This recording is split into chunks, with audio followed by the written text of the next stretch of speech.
ఓయ్ మామోయ్ తేలు కుట్టింది మామ. ఒలమ్మో సలుపు, ఒలమ్మో నొప్పి. ఎక్కడేంటి అమ్మ సలుపు, అమ్మా నొప్పి. పోస్ నీ పోస్ గాల ఈ మాత్రం నాకు ఇలా అయిపోతున్నా బేటే.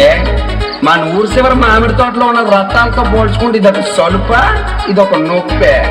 అయితే ఆ రత్నాలు సలుపు ఏంటో నీ పాట రూపంలో చెప్పు మావా. పాట అయితే ఆట కూడా చూపిస్తా, నువ్వు కూడా రా.